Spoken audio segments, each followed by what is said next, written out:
100,2 FM Radio GBDI Situ Bondo. Haleluya, selamat pagi. Apa kabar nih seluruh pendengar setia Radio GBDI Situ Bondo. Kembali bersama dengan saya Stefanus di program siaran kesayangan kita. Apalagi kalau bukan di sarapan pagi, makanan yang sesungguhnya bagi hati. Nah, kemurahan Tuhan nih telah hadir bersama dengan kita pagi hari ini. Sesosok ibu yang berwibawa dan penuh dengan berkat-berkat yang akan disampaikan. Ya, siapa lagi kalau bukan Ibu Wena Malino. Apa kabar, Bu? Baik, terima kasih. Puji Tuhan, baik. Nah, beliau akan membagikan kebenaran firman Tuhan yang tentunya akan menjadi kekuatan dalam kehidupan kita untuk kita melewati sepanjang hari ini. Maka dari itu jangan lewatkan sedetik pun berkat yang akan kita terima pagi hari ini. Dan inilah sarapan pagi hari ini, selamat mendengarkan. Ya, terima kasih buat kesempatannya.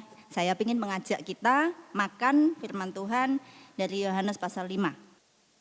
Ayat 1 sampai 7 mungkin. Ya.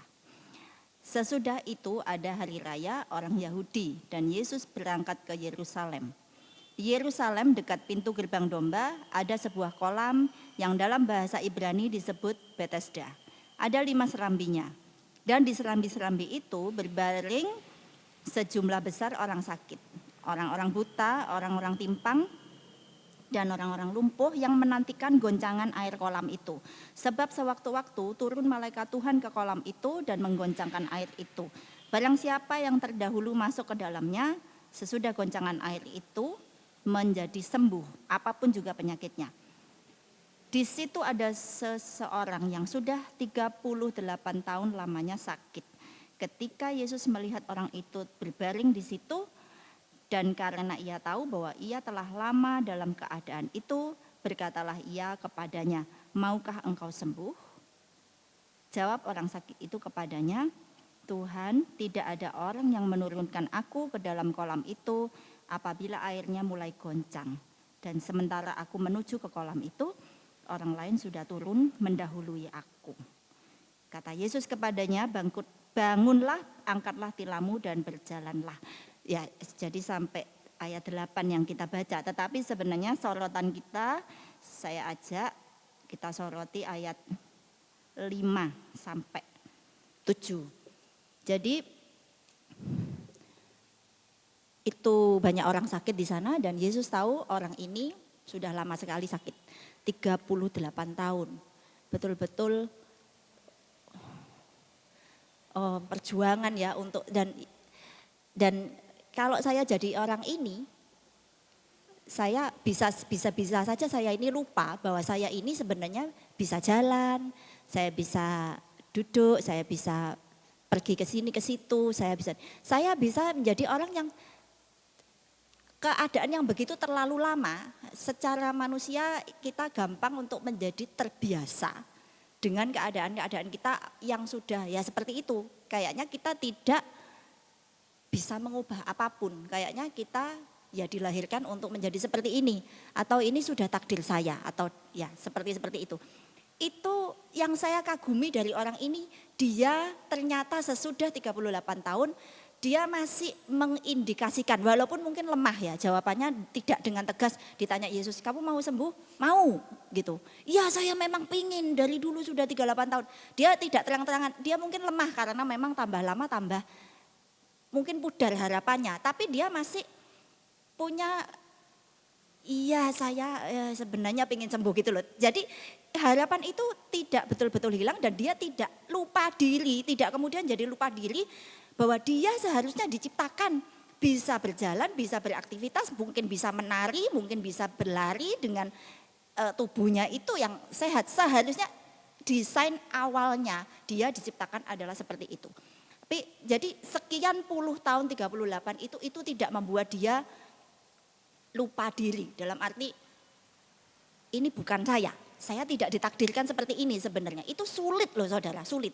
Kalau sudah begitu apalagi lahir ini kalau bicara dalam skala luas dunia kita ini sakit.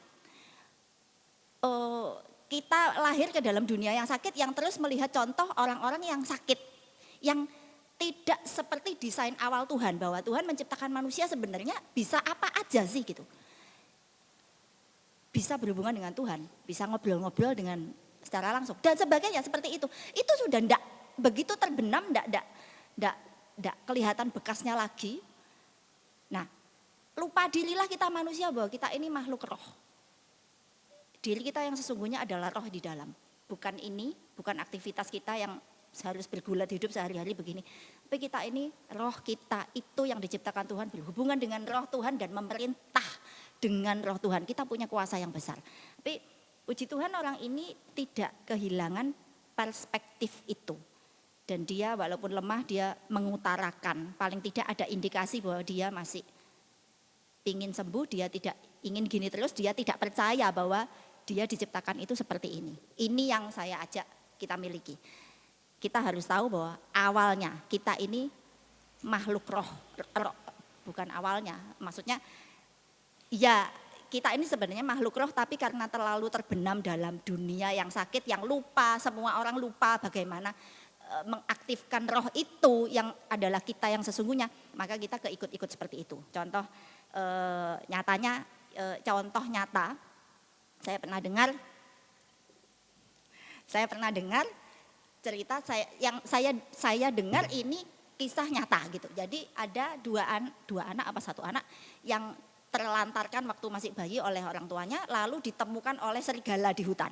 Lalu serigala itu tahu-tahu ya muncul, kalau itu memang benar terjadi, saya percaya bahwa binatang-binatang pun dipakai Tuhan untuk menyatakan kasihnya kepada anak-anak manusia. Akhirnya dipeliharalah oleh serigala itu, disusui dan sebagainya. Nah, dia bertumbuh, dia hidup, tapi dia tidak bisa jalan tegak. Jadi dia jalannya merangkak seperti serigala, dia makannya itu, dia tidak bisa ngomong, bisanya mungkin melolong-lolong seperti serigala. Ya, karena apa? Dia lahir di dalam dunia serigala yang bukan manusia, yang tidak tahu caranya bagaimana menjadi manusia. Sehingga dia mengadopsi semua cara serigala itu. Dia tidak pernah kepikir bahwa dia itu bisa berjalan tegak di atas dua kaki. Dia tidak pernah terpikir bahwa dia itu bisa ngomong dengan bahasa-bahasa macam-macam. Bisa menyanyi, bisa menari dan seterusnya. Dan yang dilakukan oleh manusia normal, dia tidak tahu itu. Karena tidak ada yang yang contohnya tidak ada di dunianya dia. Sampai akhirnya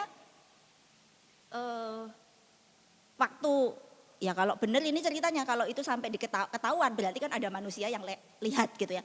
Ada manusia datang mungkin lihat dan barulah dia mungkin, loh ini kok sama dengan aku tapi kok sana bisa berjalan tegak. Nah disitulah baru dia, ini sama tapi kok beda ya gitu. Nah itulah fungsi Yesus. Yesus datang, dia untuk ngasih contoh. Manusia sejati yang aslinya dimaksud Tuhan itu seperti ini. Yesus tiap hari ngomong sama Bapak di sorga. Tiap hari dia bergerak berdasarkan perintah Bapak di sorga. Dia bilang, Bapakku ngomong apa, aku ikut ngomong itu. Bapakku lakukan apa, aku ikut. Apapun yang aku lakukan, yang aku ngomong, yang aku dengar, itu tersaring atau itu karena aku diajari seperti itu oleh Bapakku di sorga dari waktu ke waktu, saat ke saat. Itu salah satu saja yang Tuhan ingin pulihkan sama kita. Jangan lupa kita adalah makhluk roh, aktifkan roh itu, kembangkan. Minta Roh Kudus untuk Tuhan tolong, sudah lama saya terbenam dalam dunia yang sakit, yang lupa diri bahwa manusia diciptakan segambar dan serupa dengan Allah, begitu mulia dan dipersiapkan untuk memerintah bersama Tuhan. Bayangin, pencipta dan ciptaannya sama-sama memerintah gitu loh. Ciptaan ini begitu diciptakan mirip dengan Tuhan, dengan kemampuan memerintah, dan kita seperti itu. Kalau kita mulai mengizinkan Tuhan membangkitkan roh kita, kita akan mulai merasa saya bisa memerintah kedagingan saya bisa memerintah emosi-emosi negatif, saya bisa menjadi pengubah keadaan yang kelihatannya keadaan tidak ada apa yang bisa dilakukan, ya memang sudah beginilah wataknya itu dan apapun alasannya. Tapi kita akan sadar, kita bangkit, saya tidak diciptakan seperti ini, saya diciptakan untuk menjadi pengubah sejarah, pembuat sejarah, pengubah keadaan dan seterusnya, dan itu dicontohi oleh Yesus. Ya, begitu renungannya saya. Luar biasa, kita sudah mendengarkan renungan kebenaran firman Tuhan hari ini.